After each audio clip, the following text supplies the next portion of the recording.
정말 놀라운 인사가 나서 제가 이제 법조기자 내년 12년 차, 올해 11년 차인데 저도 그렇고 주변에 물어봐도 이런 인사 못 봤어요. 바로 검사장을 고검 검사로 강등을 한 인사입니다. 왜? 게시판에 글 썼다고. 어떤 글? 지금 항소 안 한 거. 지금 대장동 항소 포기한 거 비판했다고 검사장을 고검 검사로 무려 강등시키는 그런 인사를 낸 겁니다. 자, 어제 그 인사가 이제 갑작스레 났더라고요. 뭐 난다 얘기는 있었는데 그래도 설마 그렇게까지는 안 하지 싶었는데 인사를 냈습니다. 어떤 인사를 냈냐면은 지금 법무연수원 연구위원으로 가 있는 정유미 검사장을 고검 검사로 발령을 냈고 일선 검사장인 지금 박현철 광주지검장 그리고 이제 김창진 부산지검장을 법무연수원 연구위원으로 좌천 발령내는 그런 인사를 냈습니다. 가장 문제가 되는 거는 정유미 검사장 인사입니다. 이런 인사는 유례가 없었습니다. 왜? 사실 검사장급 같은 경우에는 인사가 밀려 좌천을 돼도 좌천의 끝이 어디냐면은 법무연수원 연구위원이에요. 왜? 법에 따라서.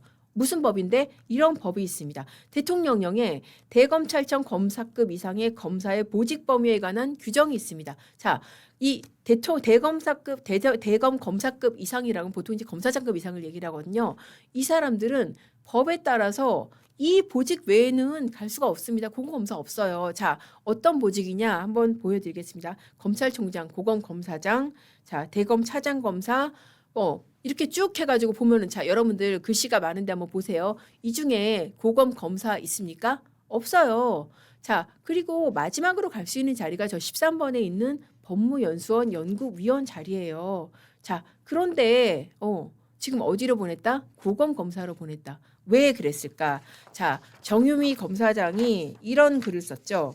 얼마 전에 그 항소 포기 사태 때 글을 굉장히 세게 썼어요. 근데 이 정도도 못 쓰니까 자, 정유미 검사장이 뭐라고 썼냐면은 노만석 검사장에 대해서 자기가 본 그 지금 검찰에서 가장 비겁한 그런 결정이다. 그런 글을 썼고 지금 이렇게 말 얼버무는 게 아니라 항소 포기 경위 분명히 밝혀라. 이 정도 못 씁니까? 근데 이런 글을 썼다고 해서 지금 법에도 없이 정유미 검사장을 고검 검사로 그렇게 발령을 낸 겁니다. 자, 아까 보셨죠? 그러니까 대통령령에 따라서라도 이 검사장 같은 경우에는 지금 저런 고검 검사 자리로 갈 수가 없어요. 고검 검사 같은 경우에는 수사권도 없고 일선을 지휘할 그럴 권한이 없습니다. 그리고 검사장급이 고검 검사로 간 사례가 자, 하나 있어서 하나 있고 이제 이거를 근거로 법무부에서 우리 인사 정당하다 이제 그러고 얘기를 하는 모양인데 자, 그 사례는 어떤 사례였냐면은 자, 과거에 2007년에 권태호 전 법무연수원 기획부장 이 사람도 검사장 직급인데 고검 검사로 발령낸 사례가 있었다는 겁니다. 그러면서 옛날에도 있었고 지금 정당하다 그렇게 얘기를 하는데 이 사람은 그 비위 혐의로 그러니까 징계의결까지 되고 그 감찰까지 받았던 사람이 어떤 비위였냐면은 그때 당시에 어떤 그 사건에 그 게이트 수사를 하고 있었는데 자기하고 연관된 사람의 수사 상황을 알아내려고 하고 탐지하려고 하고 그런 일로 어떤 감찰까지 받고 수사까지 받았던 사람입니다. 그렇기 때문에 문제가 됐기 때문에 고검 검사로 발령낸 게 법원도 정당하다고 봤는데 자, 정유미 검사장 어때요? 아니 게시판에 글 썼어요. 게시판에 글 못 씁니까? 그게 불법입니까? 더군다나 그 게시판에 쓴 글의 내용이 어떤 거예요? 사실 너무나 우리 국민들이 공감하는 얘기잖아요. 대장동 항소 너무나 당연히 해야 되는 항소를 안 해가지고 지금 민간업자들한테 몇 천억의 이익을 안겨준 그런 부당한 처사에 대해서 당신 해명해라. 노만석 차장한테 해명해라. 라고 글 쓴 이런 일로 검사장을 뭐로 강등 발령을 냈다? 고검 검사로 강등 발령을 냈습니다. 자, 정유미 검사장 가만히 안 있을 겁니다. 저도 어제 이제 통화를 했고 얘기를 듣고 해보니까 가만히 안 있을 거예요. 아마 소송을 낼 겁니다. 어떤 소송? 행정소송.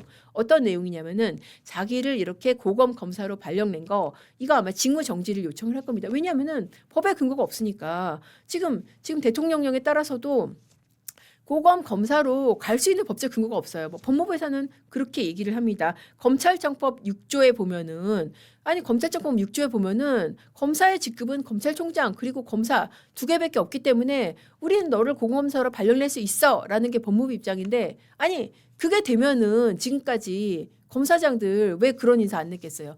이 눈엣 가시 같은 검사장이 한둘이었겠습니까? 당장에 지난 정권에서 그렇잖아요. 뭐 한동훈 전 장관 뭐 이런 사람들, 이원석 전 총장 이런 사람들 뭐 대장동 수사나 뭐 이런 그 정권 상대 수사할 때 이 조항이 그 근거가 되면은 왜 법무연수 연구원이 아니라 왜 뭐 일선 검사 이런 거를 왜 발령 못 내겠어요? 그 말이 안 되는 거죠. 그러니까 이렇게 법적 근거도 없는 강등 발령에 대해서는 분명히 이거는 법적으로 다툴 여지가 있고 저는 법원에서도 이 또한 받아줄 여지가 상당히 큰 사건이다. 그래서 정말 그야말로 정말 듣도 보도 못했던 그런 초식의 탄압이 시작이 됐고 이게 어떻게 보면은 정말 피해 숙청의 시작이다. 그런데 검사들은 아마 가만히 안 있을 겁니다. 이런 식으로 법적 대응을 할 것이고 물론 이제 어제 그 김창진하고 박현철 두 사람은 법무여선 연구원 발령받고 바로 이제 사표를 냈더라고요. 사표를 하면서 이제 쓴소리를 한마디씩 했는데 지금 정유미 검사장은 어떻게 보면은